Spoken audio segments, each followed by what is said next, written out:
Hello students, welcome to this lecture. In this lecture we're going to discuss continuity. And what is continuity? First is intuition. Intuition tells us that the graph of a function can be described as continuous.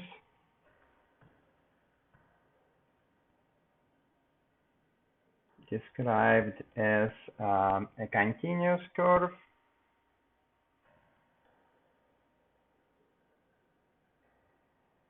Continuous curve if it has no breaks or holes. No breaks or holes. So in other words, you can draw it without taking your pencil from the paper. All right, and let's look what could cause us some problems in this sense. So let me show you this picture that I grabbed from the book. So one situation that we have is a little bit of a hole over here, and suppose this is L, right? So let's try to think about this function. So we know that f of c does not exist. F of c does not exist, right? In this case, but what? But the limit of f of x as x approaches c is equal to L. So this is one case. So we have a hole, but so the function does not exist, but there is a limit.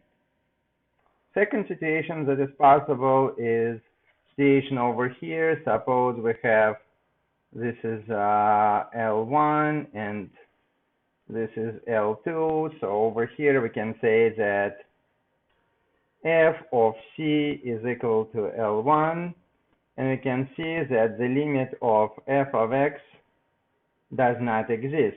Why the limit of x does not exist? Because the limit of f of x when x approaches c from left is equal to L2, and the limit of f of x as x approaches c from right is equal to L1. So this is the situation for this one. For the third situation, we can see that f of x is equal to, not f of x, but f of c is equal to L1, is equal to L1, but the limit of f of x is equal to positive infinity. All right, so that was for this function. For the last function, we have, so let this be L1 and this be L2. We can see that f of c is equal to, here I forgot to say x approaches c. So f of c is equal to L1, and the limit of f of x when x approaches c is equal to L2. All right, so this is the situation that we have. So how can we guarantee that the function is continuous, has no hole? So you can clearly see that if we take our function and fill in this hole over here, then everything will be fine. And then in this case, f of c would be equal to the limit of the function. And that's pretty much the main idea of this definition.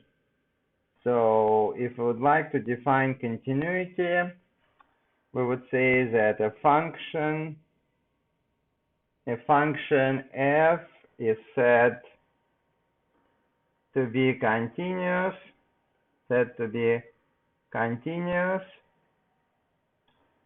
at x equal to c, so at one particular point, provided that the following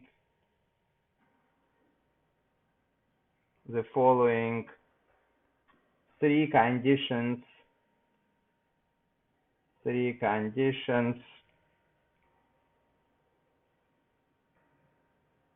are satisfied.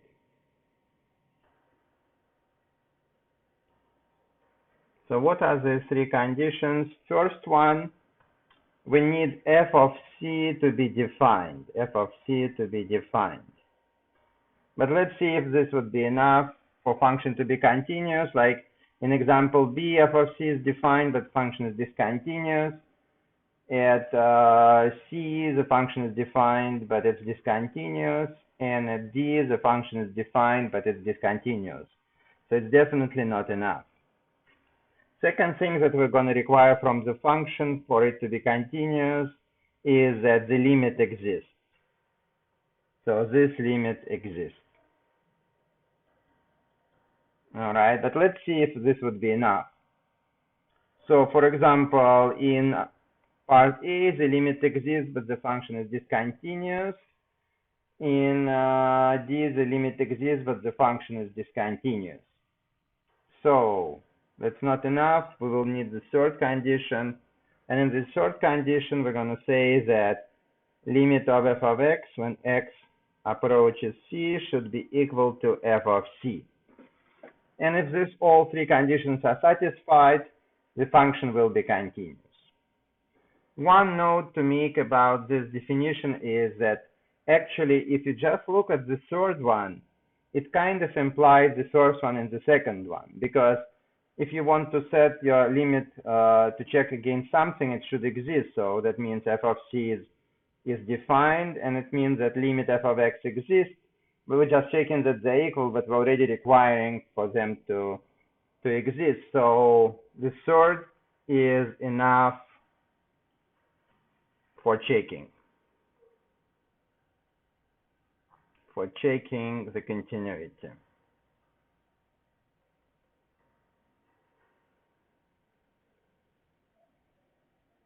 All right, so basically we just check the third one, and this should be good enough.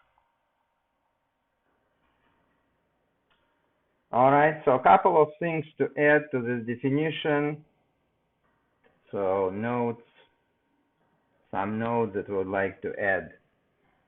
So if one or more conditions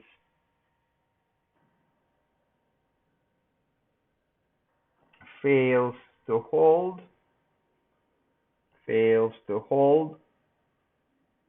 then we say f has a discontinuity at c.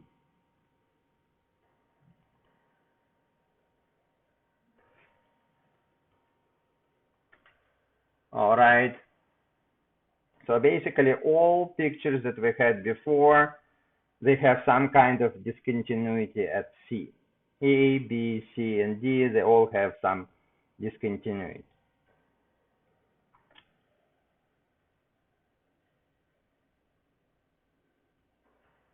All right, so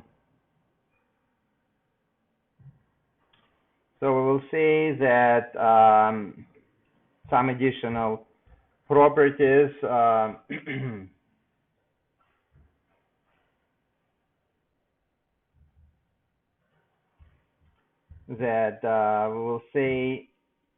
we will say that if second condition fails,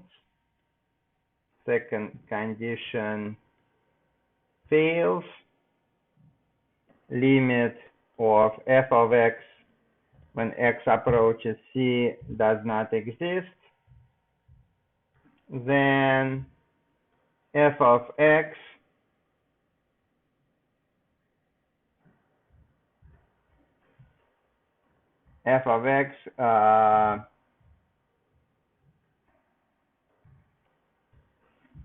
one sec. does not exist, but limit of f of x when x goes to c from left is different from the limit of, maybe not but and limit of f of x when x approaches c from left is not equal to limit of f of x when x approaches c from right, then f of x has jump discontinuity at x equals to c. So picture-wise, you have something like this. On one side, you have one limit. On the other side, you have another limit. So there is a jump.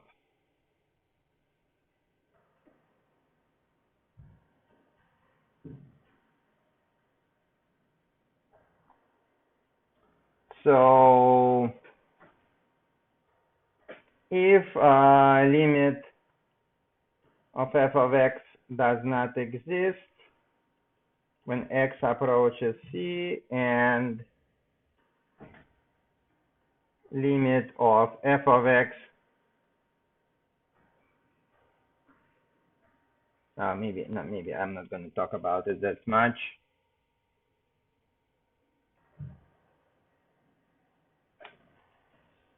So if third condition fails, if third condition fails, limit of f of x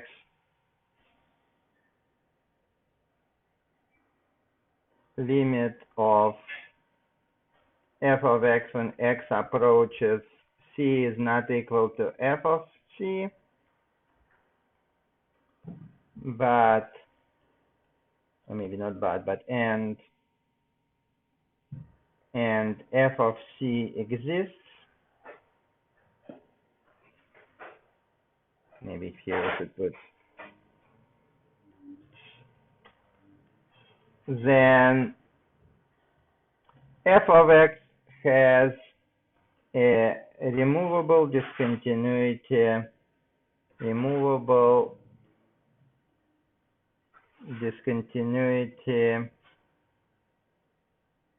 at x equals c. What does it mean, removable? Basically, you have this situation. You have a hole like this. You have a hole like this.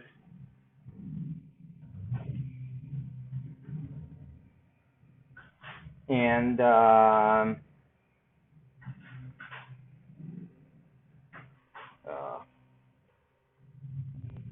maybe we don't really need this part.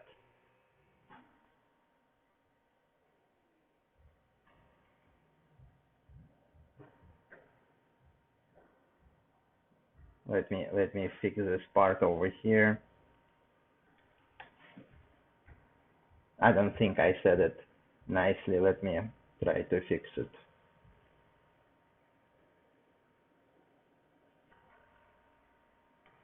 If third condition fails and limit of f of x when x approaches c exists, that would be better. Then f of x has removable discontinuity at x equals c. This is a better one. So picture is like this or like that. In either of this case, we can fix discontinuity by either filling in this hole or taking this dot and moving it down and filling in the hole. That's why it's called removable, because you can remove it. So that being said, these are the examples. So let's try to solve few examples.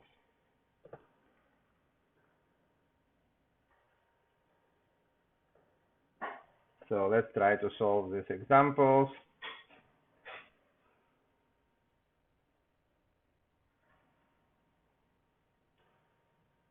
So first example is function continuous at x equals 2. And the function f of x in part A is equal to x squared minus 4 divided by x minus 2. All right, so we have to check three things, right? We have to check three things. So first thing to check to figure out f of 2. F of 2, because that's the point of interest.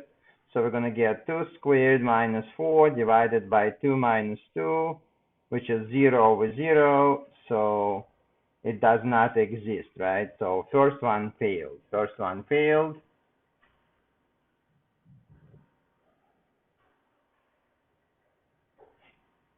So function is undefined at x equals 2. So it is not continuous at 2, but if in order to figure out what kind of discontinuity we have, we're still going to do part 2. So we're going to calculate the limit of this function anyway, just to classify this discontinuity. So we have to find the limit of x squared minus 4 divided by x minus 2 as x approaches 2. And we already dealt with limits before, so we will factor the numerator.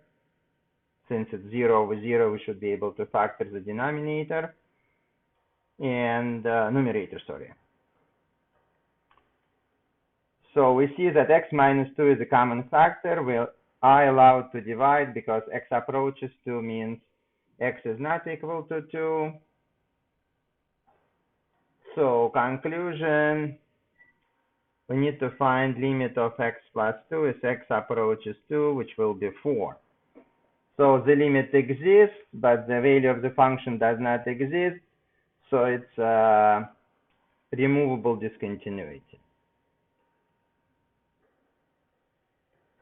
This is a removable discontinuity.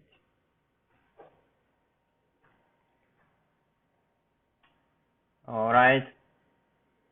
So part B of the exercise wants us to identify what is going on with function g of x, which is equal to a piecewise function x squared minus 4 over x minus 2, for x is not equal to 2, and it's equal to 3 when x is equal to 2. So if we try to do the first part, we will have that g of 2 is equal to 3, so check mark, everything is fine. Then for question number 2, we would have to find the limit. We would have to find the limit of x squared minus 4 over x minus 2 as x approaches 2, and we already did it. So it's going to be 4, so it's going to be check mark. And the third rule we have to check whether the limit of x squared minus 4 over x minus 2, or maybe I'll just write g of x, maybe that's a bit better, g of x when x approaches 2 is equal to g of 2. Let's try to check. We know this limit is equal to 4, and this g of 2 is equal to 3, so the third rule fails. That function is discontinuous at x equals 2, and this is a removable discontinuity. Since the limit exists, right? Since the limit exists, it's removable discontinuity. What kind of picture do we get here? We get a picture where we have a straight line. Let me draw the straight line. So this is a straight line, x plus 2, so it goes like this through 2.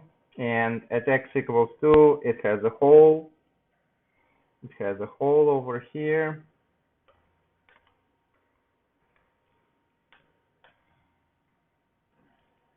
Has a hole over here at 4. But it's also defined to be 3 in here. 3. All right, so let's draw a picture for the first one. We forgot to do that. Let's do this out. So in the first case, we had the same function, x plus 2, which had the hole at 4.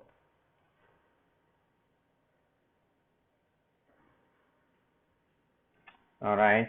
So again, this is a removable discontinuity over here because we can take this red dot and move it up and fill in this hole.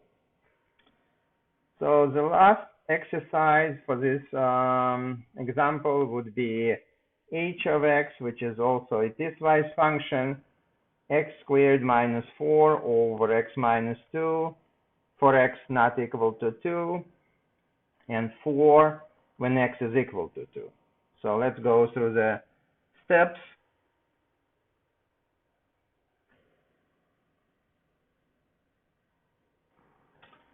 So we have to check 3 conditions. The first condition would be to find the value of the function, but it's easy to do. F of 2 is equal to 4. Limit of f of x when x approaches 2 is equal to 4. We know that from before. And the third condition, limit of f of x when x approaches 2 is equal to f of x, because this is 4 and this is 4, so check mark, and check mark. So we can say that h of x is continuous at x equals 2. So that's our conclusion. And on the picture here, you'll have that even though at first we have to put a hole here, we have to put a hole at x equals 2, but then we would have to fill in this hole because of this condition. All right.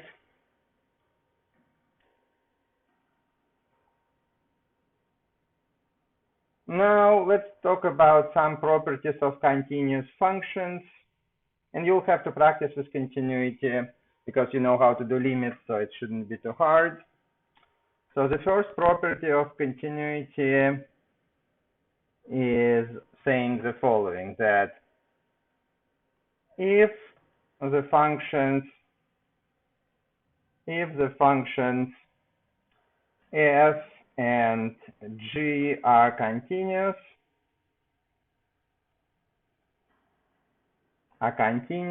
at x equals c, then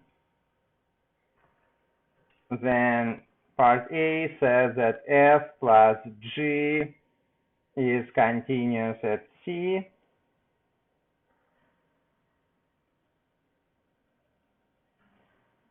All right, and part B says that f minus g is continuous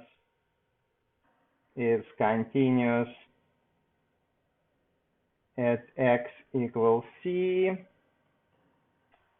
F times g is continuous at x equals c, and the last part says f divided by g is continuous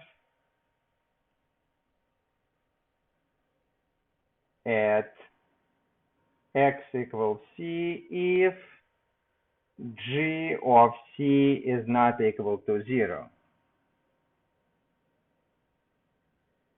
And has a discontinuity at x equals c if g of c is equal to 0. So basically, just for sake of interest, let's prove part A. To prove part A, we just have to check what's going on with the limit of f of x plus g of x when x approaches c. So we know that according to the rules of the limits, it's going to be limit of f of x when x approaches c plus the limit of g of x as x approaches c. And just a little note here, since f of x is continuous, limit of f of x when x approaches c is equal to f of c. Since g of x is continuous, limit of g of x when x approaches c is equal to g of c. So we're gonna take this piece and use it over here, and we're gonna take this piece and use it over here to get f of c plus g of c, but that's exactly what we needed to show. And parts B, C, and D are shown the same way. So this theorem is really easy to prove.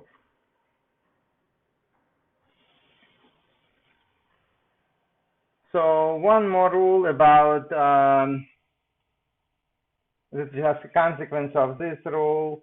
This rule says that if you have a polynomial function,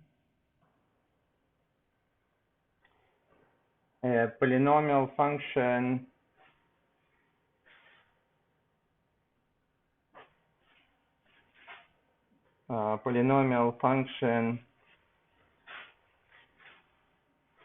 is continuous everywhere,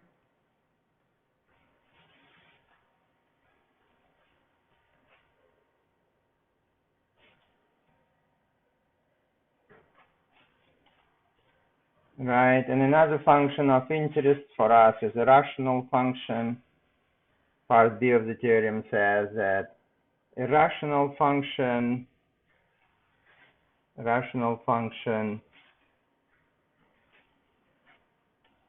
is continuous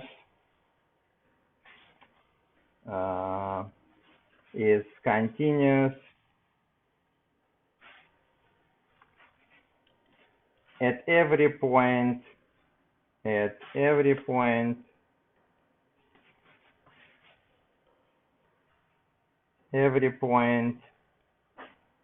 where the denominator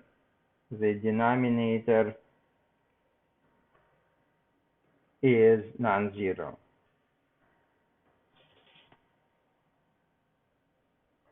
And has discontinuities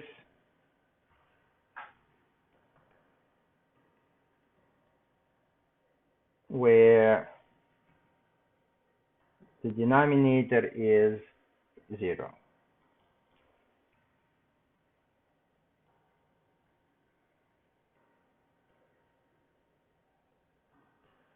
Is 0.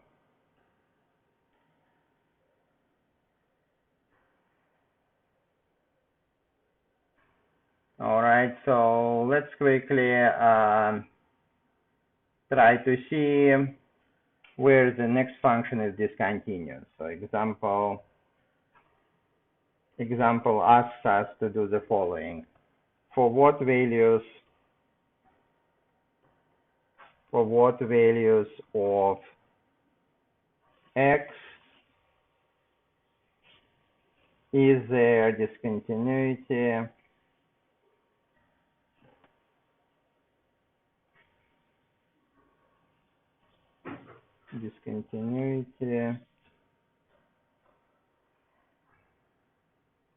in the graph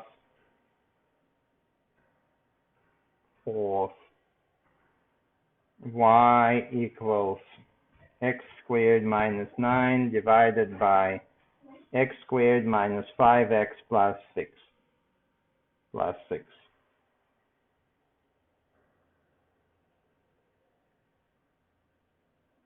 So this is a rational function and has this continuous at every number when denominator is non-zero. So that means we have to take denominator and set it equal to 0 to check where it might be discontinuous. So the easiest way to solve this equation is by factoring. So product of 3 and 2 gives us 6, and the sum has to be -5. So x minus 3 times x minus 2 should be set equal to 0. All right, so basically discontinuities has to happen at x equals 2. Discontinuities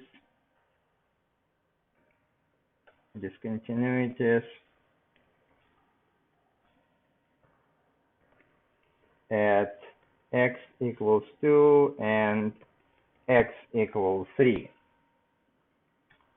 Okay, and so what do we have to do now? We have to see maybe to check it graphically. So let me make a picture and insert it here. So I took the picture, so I plugged it in over here just to see what's going on. At 2 we have discontinuity, and we have discontinuity over here at 3. This is our function. And the last things to discuss is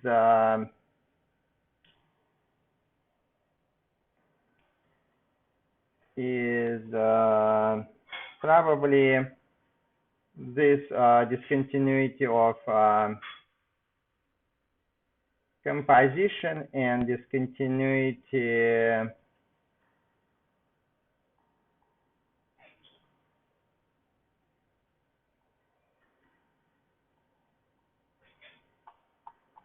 so probably we'll discuss it in the next lecture because this lecture came out to be too long. So let's talk about it in the next lecture.